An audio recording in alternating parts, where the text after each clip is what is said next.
Okay, magandang hapon po sa inyong lahat. Magsisimula na po tayo ng ating Bible class. Nalayan po muna tayo. Aming Ama, kami po ay nagpapasalamat sa iyo sa hapong ito. Kami po ay muli ninyong tinipon para aral bilang isang church. Samahan niyo po kami, turuan niyo po kami. Nais po namin maunawaan ang bagong paksa na aming pong pasisimulan na may kinalaman po sa aming pinanindigan bilang isang iglesia ng mga doktrina mula sa banal na kasulatan. Tulungan niyo po kami na magkaisa kami sa pagkaunawa ng mga key doctrines na ito. Karoon kami ng kakayahan not only to understand it but also appreciate the history behind it and to be able also to defend our faith sa pamamagitan po ng aming clear understanding kung ano po yung tinuturo ng salita mo patungkol sa mga mahalagang doktrina na ito. Daralin po namin, Panginoon, na dalhin mo yung mga kapatiran namin mula pa dito. Paalalahanan niyo po sila ng kahalagahan ng Lord's Day. Isang araw lamang ang hinihingi mo sa amin. Binigay mo sa amin ng 6 days. And only 1 day is being required from the church. So may we not be neglectful sa aming pong katungkulan na ito bilang isang iglesia.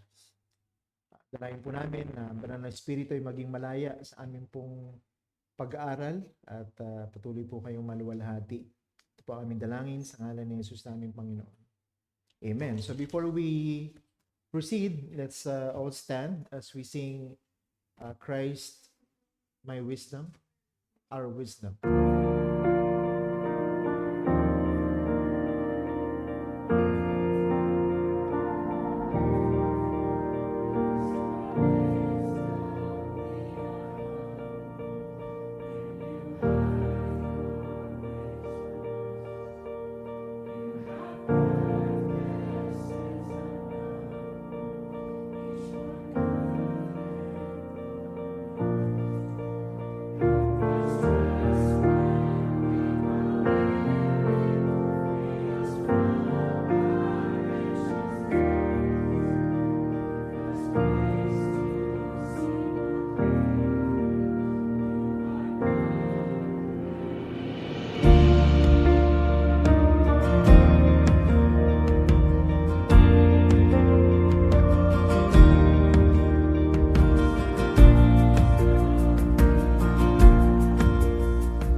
So ngayon po ay pasisimulan natin muli or ulitin natin muli mula sa pasimula ang ating pong pag-aaral ng ating pong confession, the 1689 London Baptist Confession of Faith.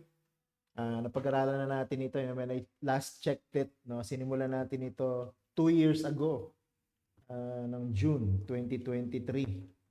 So we will restart our study kasi medyo matagal na, naputol ito sa chapter 2 if I'm not mistaken.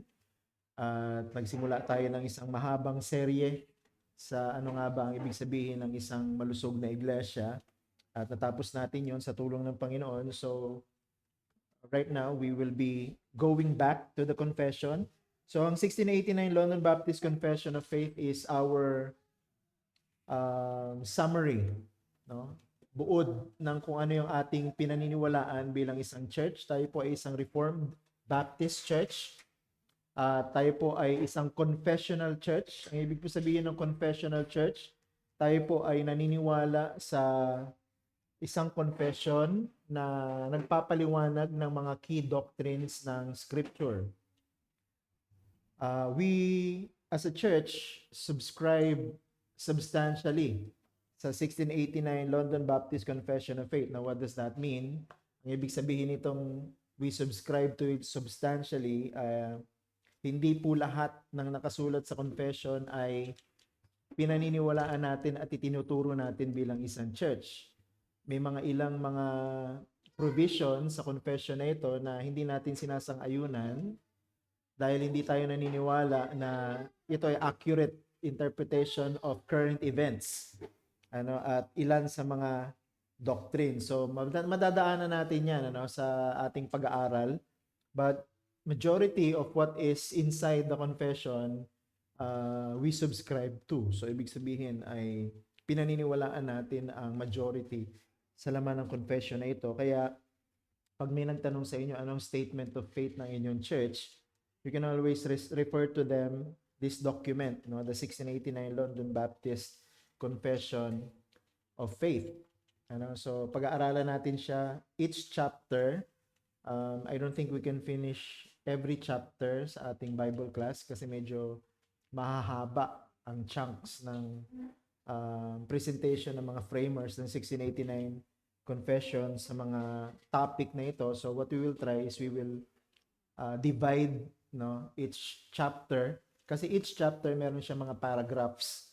So hindi magkakapareho ang dami ng mga paragraphs. So may mga chapter na maikli ang mga paragraphs at kukonti lang ang bilang. Meron naman mahaba at marami ang mga paragraphs. So we will try our best to cover them as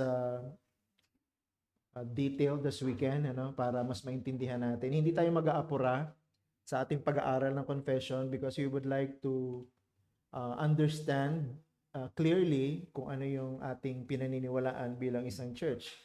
Kasi kung hindi natin alam, we will lose our distinctiveness.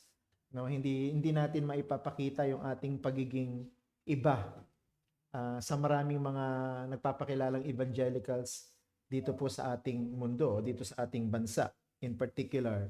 So by studying this confession, we will understand our distinctiveness, yung pagiging iba natin, at ang pagiging iba natin ay hindi lang basta masabing iba tayo, but our distinctiveness is basically founded on the clear understanding and teaching of Scripture. So yung doctrines na ito ay dapat maintindihan natin by heart. At sana dumating din yung time na kaya nating i-defend kung ano yung pinaniniwalaan natin pag dumating yung panahon na yon. Actually, sa panahon natin ngayon ay marami ng challenges sa pananampalatayang meron tayo.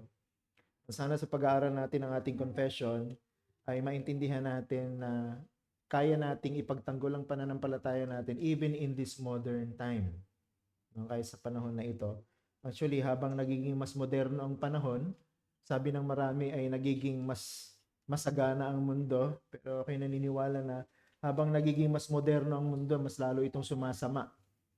At mas lalong dumadami yung hamon sa ating pananampalataya. So the more we need to understand what we stand for as Christians and as a church. Now, the 1689 London Baptist Confession of Faith is not the same when it comes to the level of authority over the church. Nag-iisa lamang ang otoridad sa iglesia at yun ay ang Biblia, ang salita ng Diyos. And everything else ay nasa ilalim ng salita ng Diyos, including the confession. So sa ating church, hindi tayo madalas nagko-quote ng confession. Pero merong mga churches, kahit sa mga preaching nila, kino-quote nila yung confession. I have nothing against that. Pero mas naniniwala ako na if you think the confession can supply yung interpretation mo ng scripture, mas magandang dumirekta ka na sa scripture. Gamitin mo na yung Biblia. Kaysa gamitin mo pa yung confession. That's why sa ating Bible study, sa ating Bible class, sa ating preaching, we seldom quote the confession. Pero hindi ibig sabihin nun, we are not claiming na tayo ay confessional. No? Pag sinabing we are seldom quoting the confession, ibig sabihin we just simply put higher value and respect sa salita ng Diyos. Kaya Word of God ang ginagamit natin more than the confession. So ngayon pong hapon, pag-aaralan na short history lamang, no, nadaanan na natin ito before. So basically this will be a review of what we studied more than 2 years ago, no, sa atin pong grupo na ito. So this will be a short and a not really comprehensive history of the 1689 confession. So gusto ko lang ipakita sa inyo yung historical background in a general overview kung papaanong nabuo ang 1689 Confession of Faith. Meron dahilan yan, ano? Syempre, dahil ito ay isang historical document, titingnan natin siya from its historical roots. So nagsimula lahat nung panahon ng 17th century. So pag sinabi nating 17th century, ito po yung mga taon sa pagitan ng 1601 to 1700. So yun po yung 17th century. At nung panahon na ito, ang English Baptists ang kilala, no, na mga evangelicals sa panahon na yan. So even in this part of the world, dito mas concentrated ang mga evangelicals. Noong 17th century, lesser ang mga exposure ng mga tao sa gospel. No? So ito yung mga panahon na nagsimula yung mga missionary ventures, no, yung pagpa-plant ng mga churches sa ibang mga lugar or sa ibang mga bansa.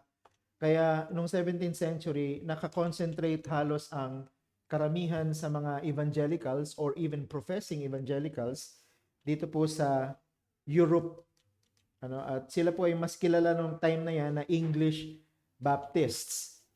Marami sila, no, sa panahon na ito. At nung panahon na yan, very loose ang kanilang organization. So wala pong tinatawag na association of churches pa nung araw, nung panahon na yan. So they identify themselves as evangelicals. They identify themselves as English Baptists. Pero watak-watak sila.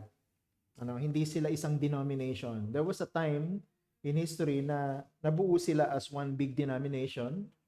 Pero at this particular point, scattered, no, ang mga English Baptists, wala silang organization na bumubuo sila sa kanila as one body. At ang isa sa mga distinguishing characteristic ng mga English Baptists ay nadi-divide sa dalawa, no, sa dalawang grupo na may kinalaman sa isang major doctrine sa scripture, which is the doctrine of the atonement. Okay, so pag pinag-usapan natin ang mga grupo ng English Baptists ng 17th century, dalawa yung lumulutang na major group that comprise the English Baptists during this time. Yung isang grupo ay naniniwala sa pinaniniwalaan as General Baptists because they hold to the general atonement teaching of the scripture. Ano ibig sabihin ng general atonement? So general atonement, ang Panginoong Jesucristo ay namatay para sa lahat ng tao at binibigyan ng diin dito na ang mga makasalanan ay may kakayahan na gamitin ang kanilang free will para sila ay maligtas. Okay, so yun po yung general idea of what this General Baptists are known for sa kanilang paniniwala sa General Atonement. Kaya tinawag silang General Baptists. Okay, at yung isang grupo na nagpakilala rin ng panahon na yan na may kinalaman din or nag-revolve around this doctrine of the atonement ay yung po mga particular Baptists. No? At sila ay naniniwala sa doctrine of the limited atonement of Christ. So ito pong limited atonement is a kind of interpretation na naniniwala sa election. Okay? Na ang Diyos ay merong sovereign will to choose whomever He would want to save. Okay? At yung po mga grupo ng Baptist na ito na naniniwala sa limited atonement, identify themselves as the particular Baptists. So tayo po mga Reformed Baptists, we can trace back our history to the particular Baptists. So, pwede natin tawagin yung ating grupo, aside from being Reformed Baptist, as particular Baptists. So we can trace our history going back to the 17th century particular Baptist. Now, nung panahon na ito, bagamat mayroong pagpapakilala ng mga Baptists, General Baptist and Particular Baptist, mayroong problema eh. At yung panahon na yan ay mayroong persecution na nangyayari sa mga iglesia na ito. At ang persecution actually ay nanggagaling sa state church. Nung panahon na ito, meron lamang isang klase ng relihiyon. At ang relihiyon na ito ay endorsed by the government. Kaya siya tinatawag na state church. There was a time in our history na nagkaroon ng state church, kasi tayo ay nasa ilalim ng Spanish regime. At nung nasa ilalim tayo ng Spanish regime, there was only one kind of religion na kinikilala ng panahon na yon, and that was the Roman Catholic religion. So that was the time that Roman Catholic in the history of the Philippines became the state religion, because there was a state that this dictates what kind of religion ang meron dapat ang mga mamamayan. So nung panahon na ito, Church of England ang nire-recognize ng government as the official religion. At dahil merong isang official religion, sila yung nagdidikta kung ano yung klase ng worship, kung ano yung klase ng doctrine, kung ano yung klase ng prayer, ang dapat ine-exercise ng mga parishioners o ng mga members ng kanilang mga local congregation. So, dahil ang General Baptist ay meron sarili nilang style of worship, ganoon din naman ang mga particular Baptist, nagkaroon sila ng clash with the state religion or the Church of England. At syempre, dahil ito ay makapangyarihan, dahil endorsed by the government, they had the power to persecute. Ito pong klase ng persecution na ito ay hindi naman po yung ironical, kasi during this time, mayroong religious freedom in a sense, kaya lang yung religious freedom nila limited, limited in a sense na ang gusto ng state religion, which was the Church of England, lahat ng kanilang sasabihin ang susundin lang lahat ng mga churches under them. Nasa ilalim ng umbrella ng Church of England. But of course, alam naman natin, conscience will always prevail sa mga panahon na ito. Ibig sabihin, yung kanilang understanding ng scripture, paano dapat mag-worship ang church, ano dapat ang liturgy, paano dapat ang preaching, paano dapat ang singing, ang style of prayer, and so on and so forth, mga sacraments, kung paano ito pinapractice sa loob ng church. They believe na susundin nila kung ano yung tinuturo sa kanila ng salita ng Diyos. Yun yung isa sa mga dahilan ng conflict with the Church of England. At ang response ng Church of England for this kind of response towards their authority was to persecute them. Okay, so pinersecute. So meron pong mga grupo, aside from the General and Particular Baptist, meron din pong mga Presbyterians, may mga Congregationalists, no, na mga Puritans nung panahon na yan, ang sumalungat sa kagustuhan ng state church. No, dahil sa panahon na ito, kaya pa nilang magsabi ng kanilang sentiment against the state church. At ang isa sa mga dahilan ng kanilang pagsalungat ay yung pong teaching also about the doctrine of baptism. So yung pong mga Presbyterians and Congregationalists, though katulad ng Church of England, naniniwala sila dun sa tinatawag na infant baptism, nagkaroon pa rin sila ng conflict. Kasi sabi ko nga, pagdating sa pagtuturo ng scripture, kung ano yung conscience, yun ang sinusunod ng mga ministers ng time na yan.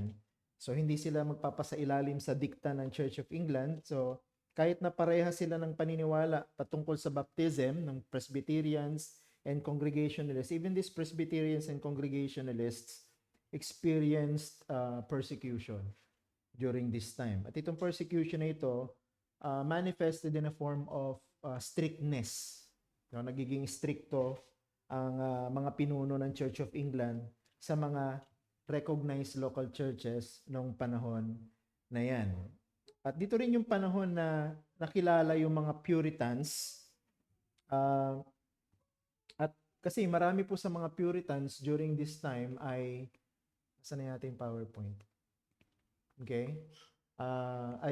Part ng tinatawag nilang parliament. Hindi po ganito yung ating system of government sa Philippines, So sa kanila po, meron silang tinatawag na parliament, may mga representatives yan. At marami po sa mga member ng parliament during that time, mga Christians.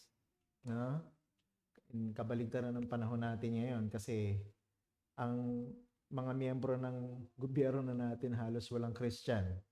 O meron man napakakonti. Pero nung panahon na ito, maraming mga Christian ang miyembro ng parlamento ng kanilang gobyerno. At nagkaroon sila ng problema with the monarchy.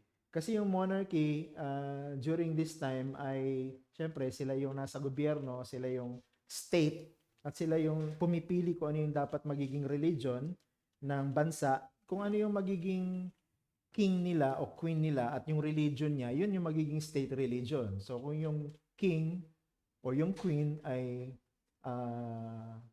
Christian or Protestant, yung magiging state religion, Protestantism. Pagka yung king or yung queen ay Roman Catholic, ang magiging state church nila, Roman Catholicism. Ganun yung religion. At yung panahon na yan, medyo magulo. Kaya dito rin nag-rise yung mga Puritans. Yung mga Puritans ay yung mga Christians, na nanindigan sila sa kung ano yung tinuturo ng Bible. At sa kanilang paninindigan na Bible ang dapat masunod at hindi ang government o hindi ang church, nagkaroon ng clash between the Puritans na representatives ng mga evangelical churches during that time at ng monarchy. And during this time, ang king ay si King Charles, between 1642 to 1649. At ang naging problema nung panahon na ito, dahil hindi nagkakasundo ang mga Puritans at ang monarchy, nagkaroon ng civil war. Nung nagkaroon ng civil war, nagkaroon ng paglaban sa government, ang civil society, nagkaroon ng tinatawag na civil unrest. At during that time of civil unrest, natalo si King Charles I when he was executed. At nung pinatay si King Charles I, nawala ang monarchy. So ibig sabihin, there was no king and there was no king on the throne during that time. Siyempre, pagka mayroong civil war na ganito, magkakaroon ng klase ng government na hindi king ang pinuno. During that time, mayroong naging pinuno. But before that, nung civil unrest, during the time of this dark providence, ang maganda sa mga particular Baptist, sinamantala nila yung civil unrest. So walang masyadong peace, maraming unrest, maraming kaguluhan, may mga problema between the church and the state. Ang mga particular Baptist, ang mga ninuno natin, ng mga Reformed Baptist, they took that opportunity to gather.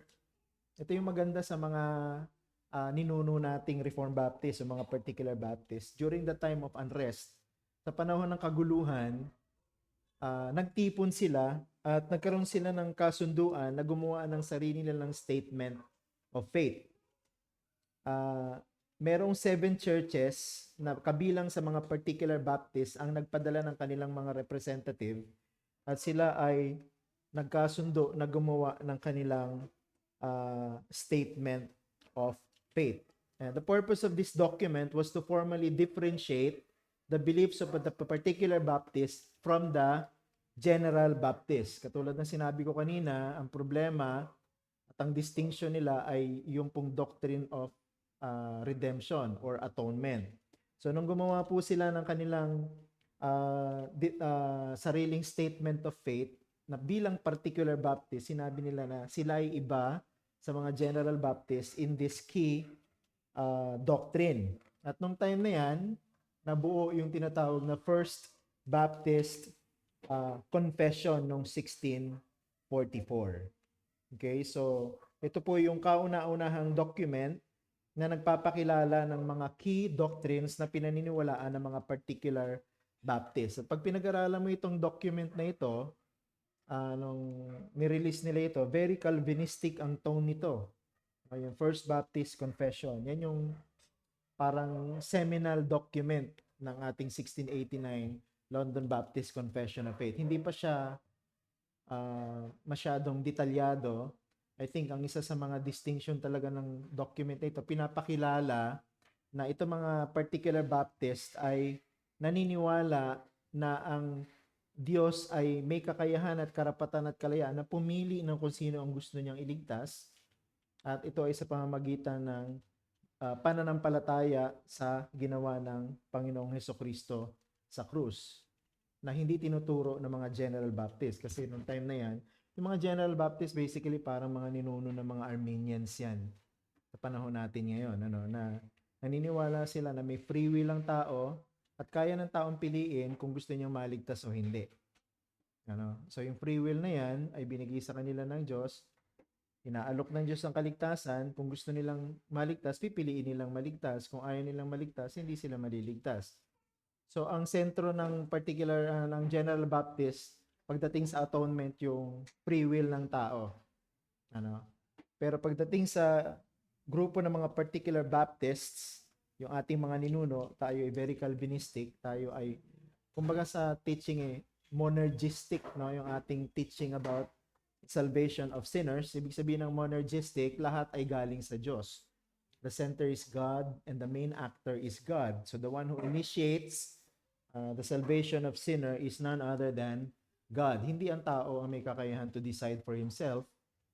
Hindi kayang piliin ng taong maligtas sa sarili niya, but God is the one that regenerates the sinner, ginagawa niyang born again, yung isang makasalanan, binibigyan ng bagong puso, binibigay sa kanyang spirito, at kaya siya nagkakaroon ng kakayahan na mag-respond sa gospel na may pananampalataya at pagsisisi. So yun ang key differentiation pagdating sa pagitan ng particular Baptist and General Baptist. And all of these differences ng particular Baptist ay represented ng unang document ng 1644, which is the First Baptist Confession of Faith. And during this time, 1644, wala pa ring monarchy. So even other churches that belong to the Church of England or mga sympathizers ng Church of England, which was the church state for most of the period of the history of England, nagkaroon sila ng sarili nilang statement of faith. At hindi ko alam kung nandito sa ating slide, no? Ayan. So ito pong other particular Baptists, other than the Reformed Baptists sa panahon natin ngayon, meron silang sarili nilang confession, which is the Westminster Confession of Faith. So ito yung mga Presbyterians at mga Anglicans. So yung Church of Scotland, Presbyterian yan, at saka yung Church of England, Anglican yan. They adopted the Westminster Confession of Faith in 1647. Ngayon, may mga maliliit pa ring mga congregation during this time na ayaw nila yung Westminster Confession of Faith, no, kasi meron silang sarili nilang standard. So they created their own statement of faith. Ito yung grupo ng mga Congregationalist. If I'm not mistaken, John Owen, if you know John Owen, he was a Congregationalist. Ano? So isa sa mga kasama sa grupo na ito na kung tawagin ay Congregationalist, noong 1658, they created their own statement of faith called the Savoy Declaration. Hindi ko alam kung nandito. Wala. Hindi ko na ilagay dito yung Savoy Declaration. So, basically, ito yung mga panahon na merong civil unrest. Ito rin yung mga panahon na sinamantala ng mga ninuno natin na mag-form ng kanilang mga statement of faith. Itong mga statement of faith na ito, ang purpose was to identify them or to even distinguish them from other groups. No? Ang statement of faiths nila ay naglalaman ng kanilang basic understanding ng mga key doctrines ng Bible. Okay? At syempre, dahil understanding nila ng doctrines ng Bible yon, lalabas yung differences, like yung differences sa baptism. So yung pong mga Congregationalists at mga Presbyterians, yung pong Presbyterians at saka mga Anglicans, Westminster Confession of Faith, ang kanila. Yung Congregationalists, Savoy Declaration. Ang kanilang teaching patungkol sa baptism, pwedeng i-baptize yung baby. So mga infant baptism, itong grupo na ito. So nakalagay yun sa kanilang statement of faith. So tayo po ng mga particular Baptists, meron po tayong sariling understanding ng baptism. So later on, papakita ko sa inyo, magkakaroon din tayo ng sarili nating statement of faith. So during this time na walang monarch, walang king, sabi ko nga, walang king, walang queen, sabi ko nga, meron pa rin silang form of government at yung government nila was headed by a certain man who ruled England as Lord Protector. Okay? Ang pangalan niya si Oliver Cromwell. Hindi ko alam kung kilala niyo si Oliver Cromwell. Si Oliver Cromwell is a sympathizer of the Protestants. No, if I'm not mistaken, he had several evangelical ministers as advisor during this time of his reign as Lord Protector hanggang mamatay siya noong 1658. Okay, so ito yung mga time na walang king pero may ruler sila. Kahit na ganun yung situation nila, meron pa ring relative freedom. So hindi ito yung katulad ng alam nating mga kwento ng civil unrest, no, na puro kaguluhan. No, yun ang kaibahan ng panahon na ito. And then after the execution of Charles I, after Oliver Cromwell ruled as Lord Protector, hanggang mamatay siya ng 1658, merong kalayaan yung mga Protestants, no, to establish themselves and to introduce themselves into the world. Noong 1660, ano ko nandito? Ayan.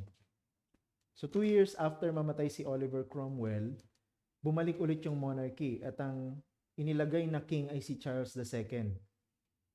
Ano?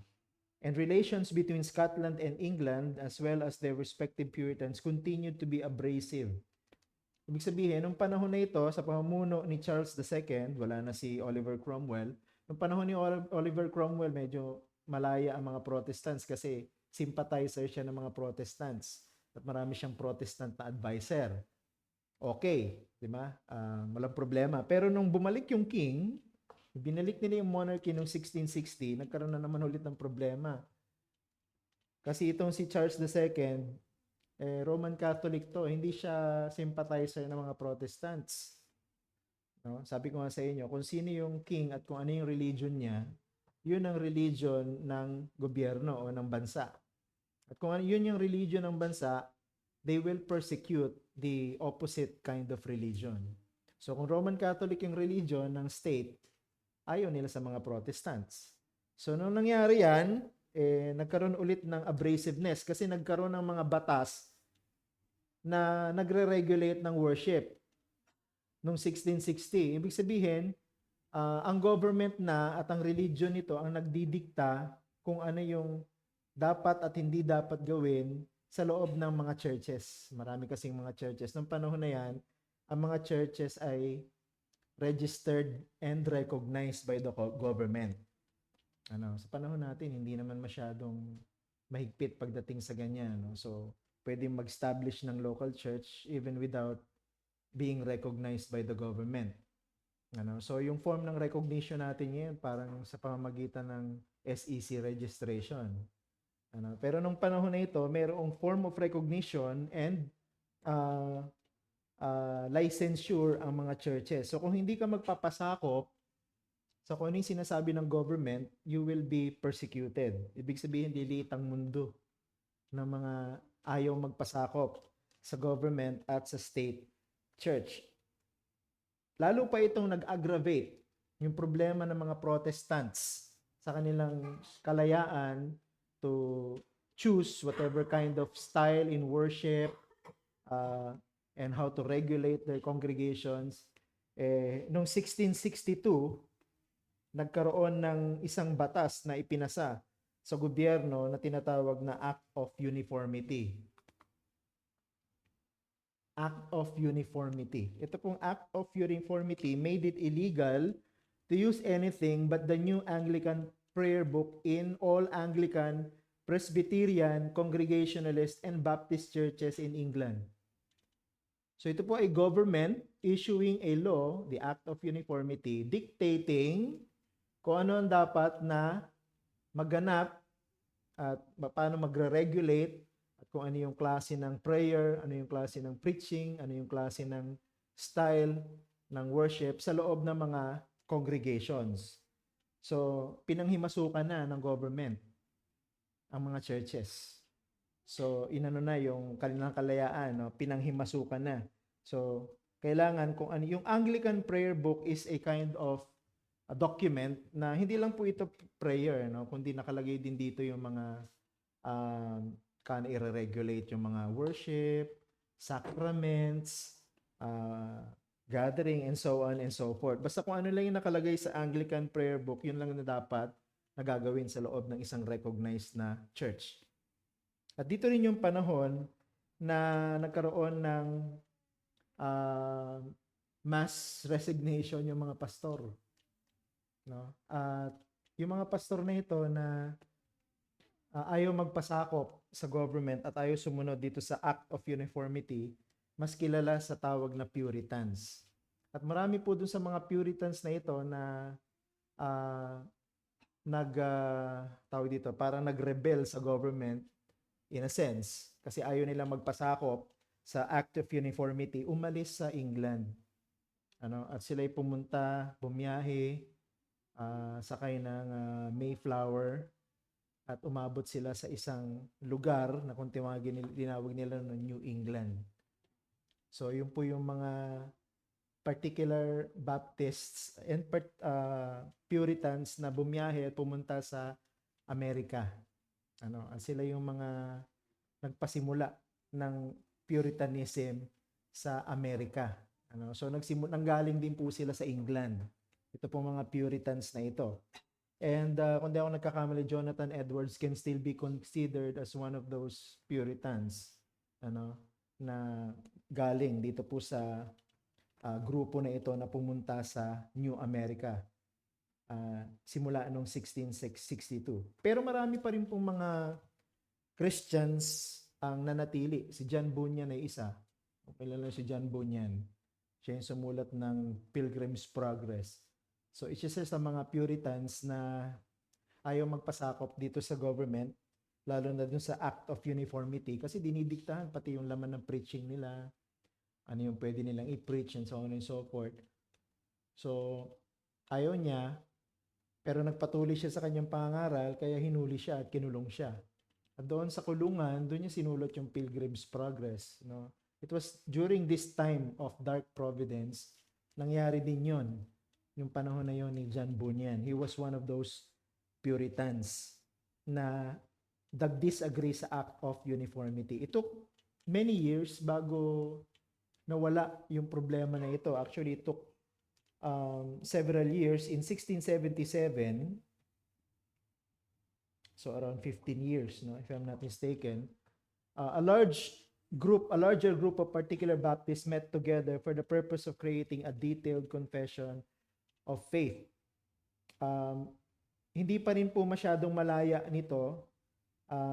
Meron pa ring act of uniformity, pero nagkasundo sila, siguro may secrecy ito, no, na mag-gather, at yung document na yan ay binuo nila gamit din bilang basis ang ilan sa mga existing confession tulad ng Westminster Confession of Faith, Savoy Declaration.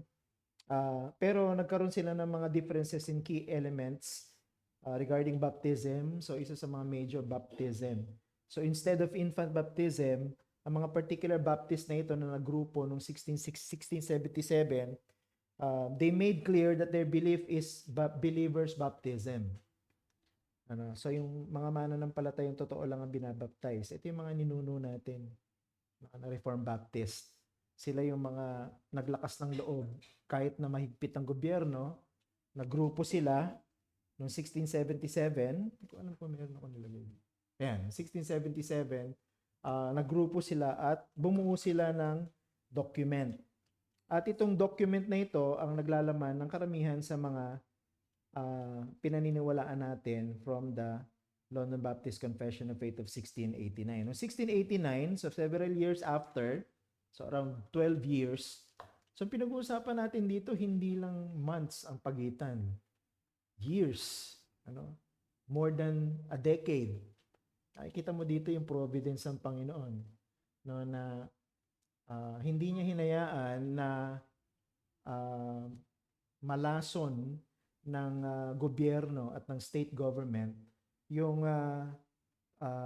desire ng mga ninuno nating particular Baptist na i-preserve yung kanilang pinaniniwalaang tamang turo ng Biblia. Kaya yung document na ito, na pag-aaralan natin, yung 1689 London Baptist Confession of Faith, is a product of decades and decades of prayer, hard work.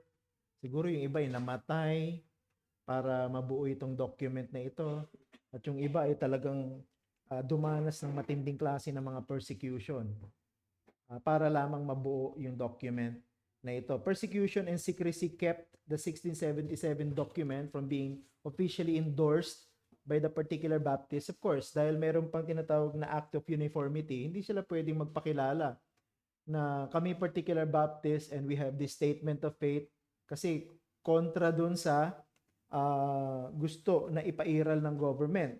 Yung Anglican prayer book ng mga Anglicans. So, ano yun, kontra yung document na yun doon. So, they kept gathering in secret. Bagamat sila ng mga nagkakaisa, I think dito rin nagsimula yung mga association of particular Baptists, kung saan naman na rin natin yung mga association natin sa kasalukuyan.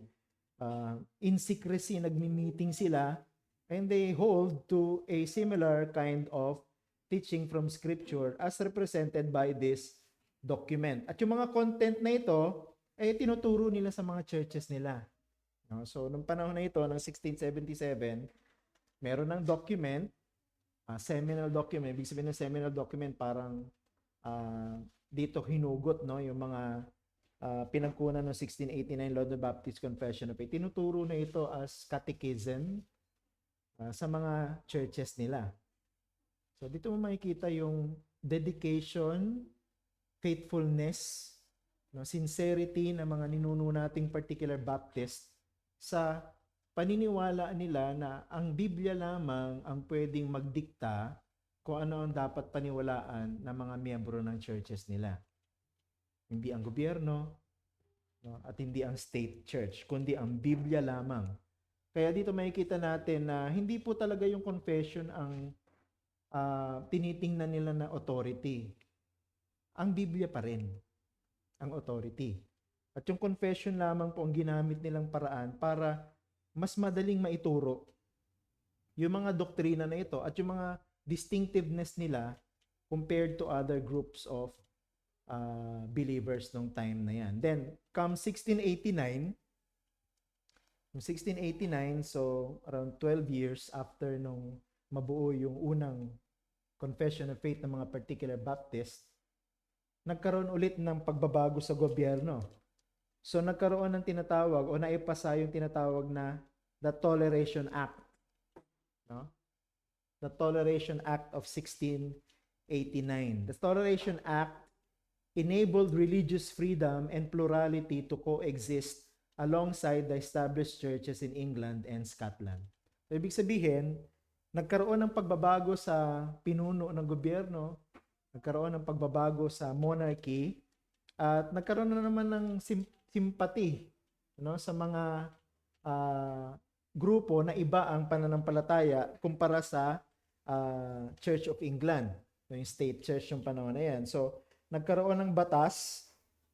Siguro, ang isa sa mga ginamit ng Panginoon dito in His Providence ay iba rin siguro mga particular Baptists na naging miyembro ng parliament.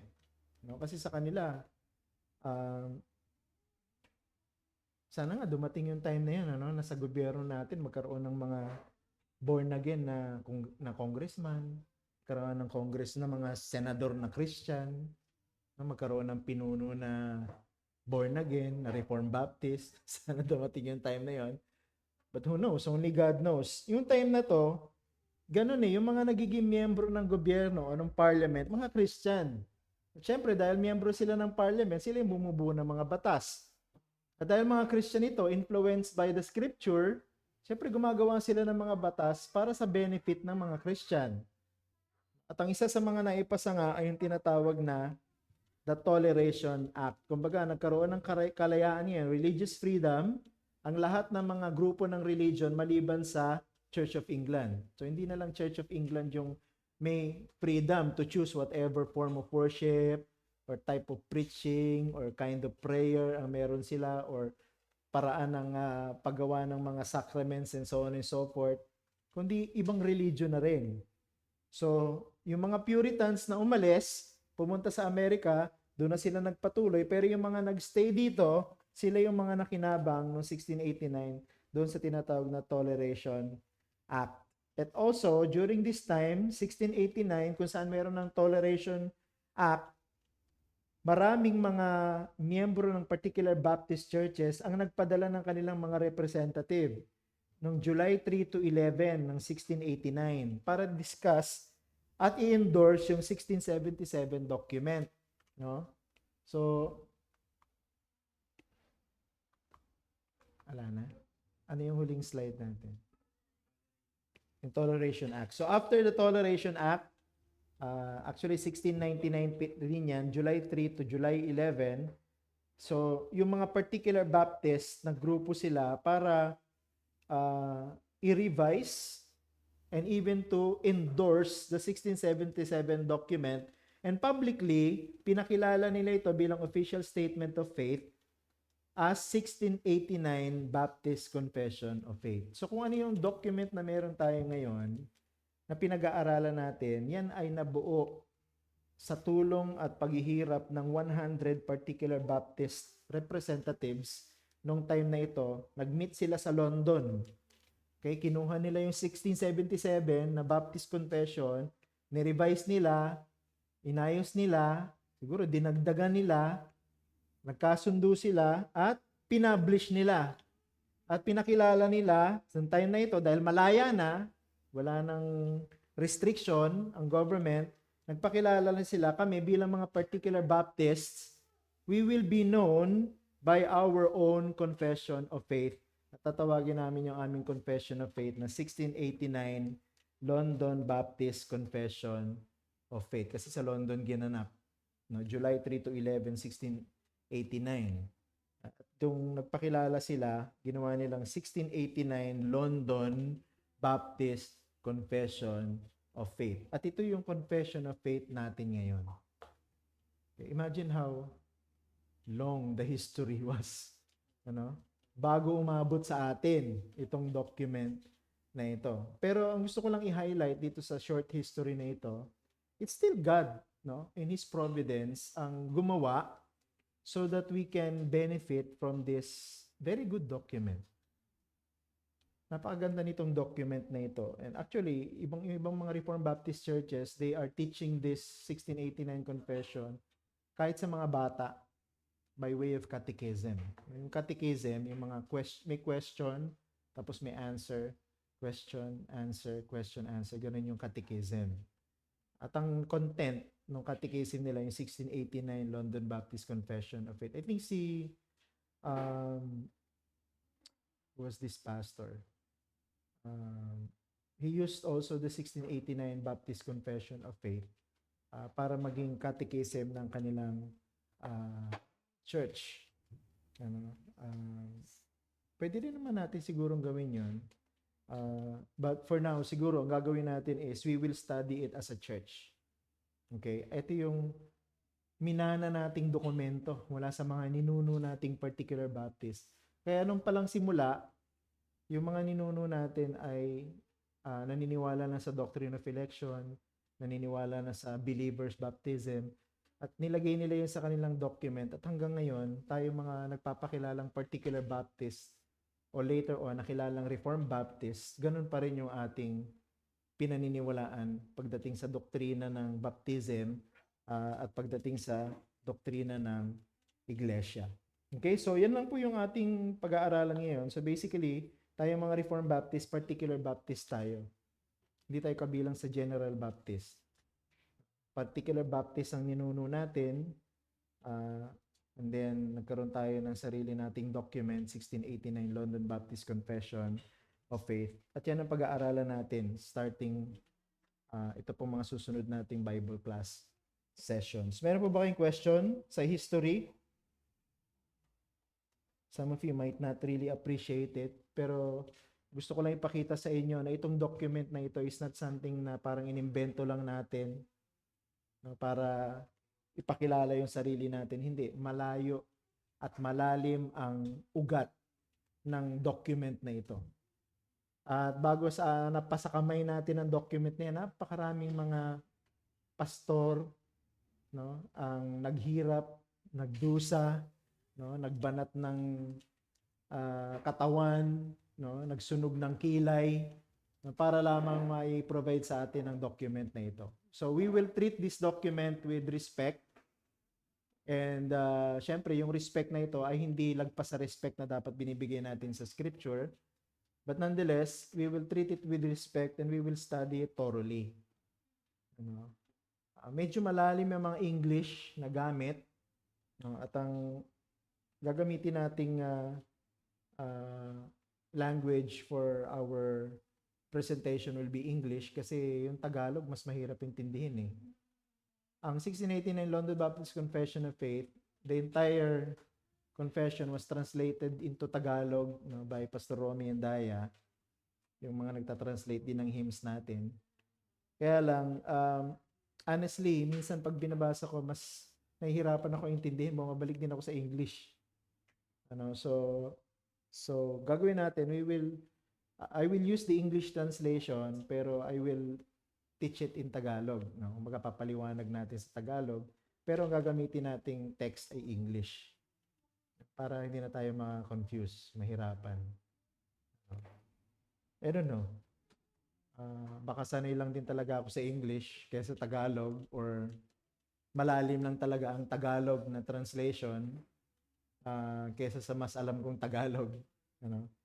Siguro pag may na-translate siguro na Tagalog later on na mas madaling intindihin, baka mas magamit natin yung Tagalog translation. Pero available po yung Tagalog if you want. Pwede ko kayong bigyan ng kopya, PDF copy. At yung pong English translation naman ng 1689 London Baptist Confession of Faith, available din yan sa internet, libre din. At yung ating pong Theotalk, ang sinusunod nating topic ay yung 1689 Confession of Faith din. Kaya lang hindi siya detailed kasi hindi kasyang discussin sa dalawang session yung isang chapter eh. Masyadong maraming detalye. So, mas maganda pa rin na pag-aralan ng church ito nang hindi nag-aapura. At saka dahan-dahan. So, ganun ang gagawin natin. Para talagang bago natin iwanan ng isang chapter, alam na natin talaga ang ibig sabihin nun. Kaya na rin nating ipaliwanag sa simpleng pamamaraan dahil naiintindihan natin. Okay? So, this is a historical, evangelical, and scripture-based particular Baptist document. So atin talaga to. Okay, ito talaga ay Reformed Baptist document, particular Baptist document. So kaya dapat alam natin kung anong laman. No? At kaya natin ipaliwanag kung ano yung mga laman nito. Okay? And as we go through it, mas ma-appreciate natin yung mga doctrine kasi pinapadali ng confession yung understanding ng mga key doctrines, no, na pag-aaralan natin. Okay? Question po. Gusto ko lang makita nyo at ma-appreciate ninyo na yung document na ito was provided by God all throughout history, preserved, formed, no, and then protected para umabot sa atin. No? At ako naniniwala, God in His providence will protect it even more or still kahit sa mga susunod na generation hanggang sa dumating ang Panginoon. Okay? Questions? Wala? Alam ko hindi masyado makaka-relate ang marami sa inyo kasi history ito eh. Church history. You know? Nonetheless, I think sana nakadagdag ng konting kaalaman sa atin kung papaano napunta sa atin itong document na ito at anong pinagdaanan niyang hirap bago napasa kamay natin itong document na ito sa panahon na ito. Okay, so maraming salamat po. Magpahinga na muna tayo, no? Then we will be having our worship service at around 3:30. Okay. Salamat po.